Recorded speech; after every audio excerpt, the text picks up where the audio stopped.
You wake up tomorrow morning like any other day. Coffee, shower, phone. Maybe you're already dreading the commute. Maybe you're thinking about that meeting at 10. And then, a notification. Can you jump on a quick call before you start today? Your stomach drops, just a little.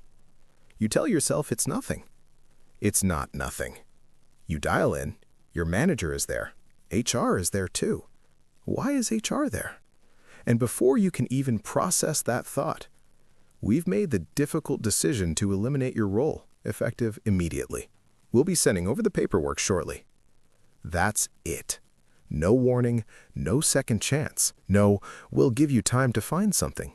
Just a calendar invite for an exit call and a Slack message that says your access has been revoked. You try to log into your work email. Access denied.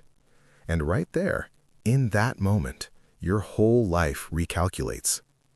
Stay with me, because what happens in the next 30 days is something nobody ever talks about.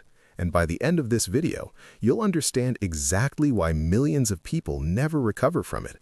You hang up. The call is over in 4 minutes. 4 minutes to end something you spent years building. You sit there. You don't cry. You don't scream. You just sit. Your brain goes completely quiet, like it's buffering, like it can't load what just happened. And then the first real thought breaks through. How much money do I have?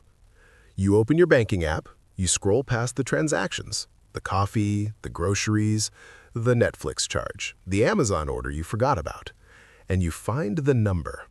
Here's where it gets scary. For most Americans, that number represents less than 1 month of expenses. 1 month.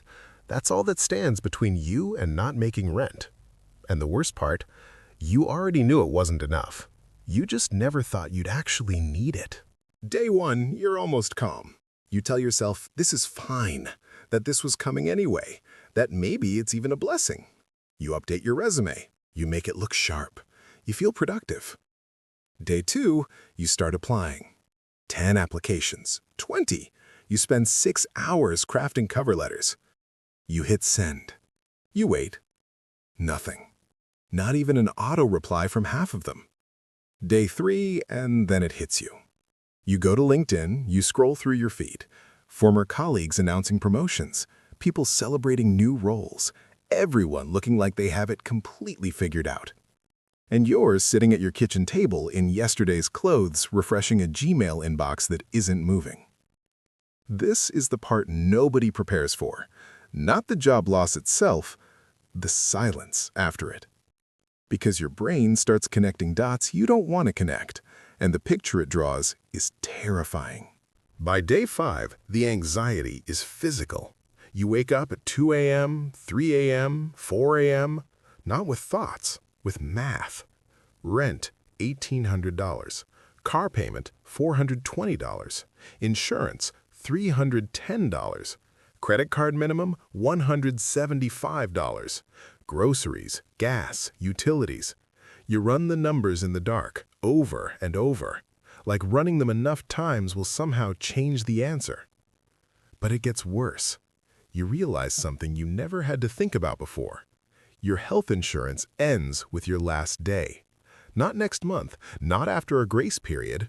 Done.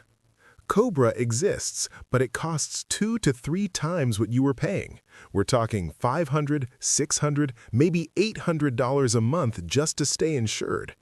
And unemployment benefits? They take 2 to 4 weeks just to process. The first of the month arrives. You pay rent. You have to. But it leaves a hole. And now you're doing something you haven't done since your early 20s. You're choosing between bills. Do you pay the credit card in full, or do you buy groceries? Do you cancel the internet to save $85, or keep the one tool you need to find a job? Do you call your parents and tell them what's happening? Most people won't make that call.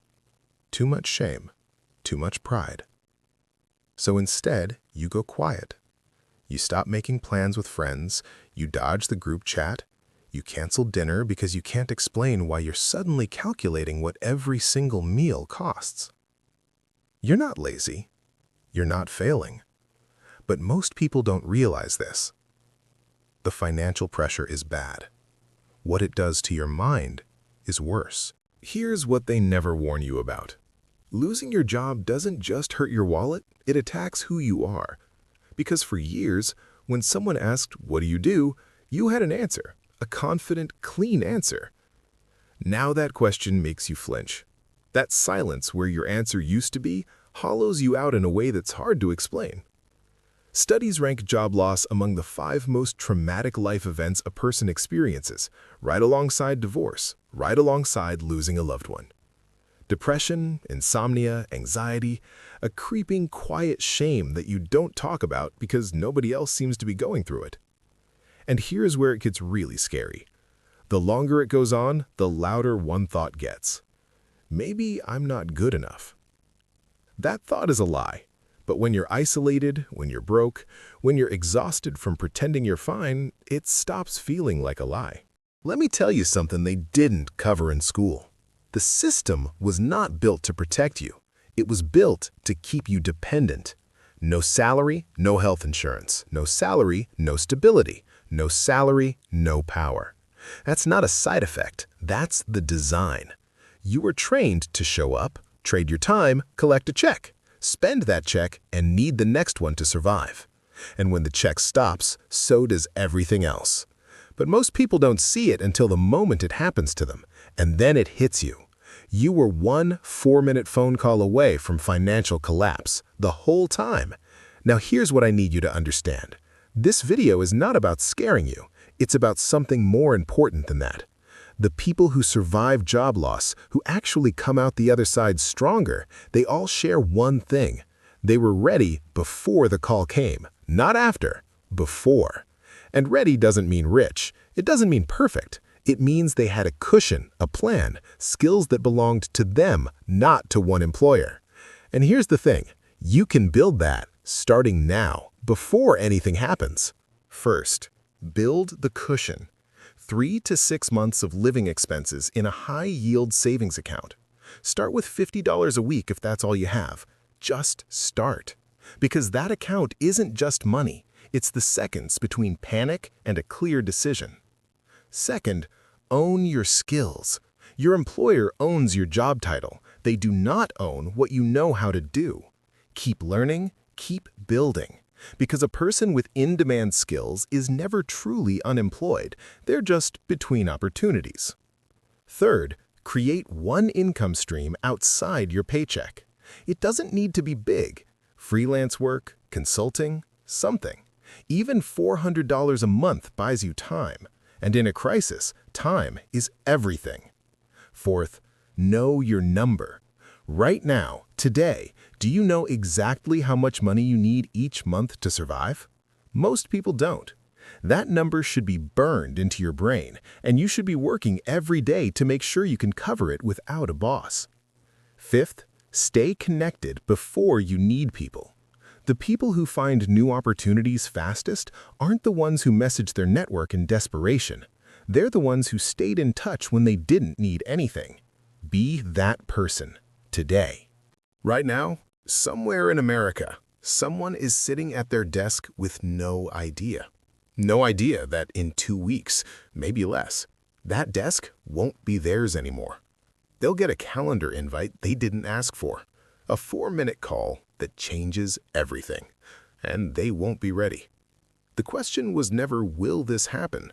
The question is, when it does, will you be one of the people who falls apart, or one of the people who was already prepared? You still have time to choose. Don't waste it. If this hit close to home, share it with someone who's still sleeping on this. And if you want to know exactly how to build that financial cushion from zero, the next video breaks it down step by step. I'll see you there.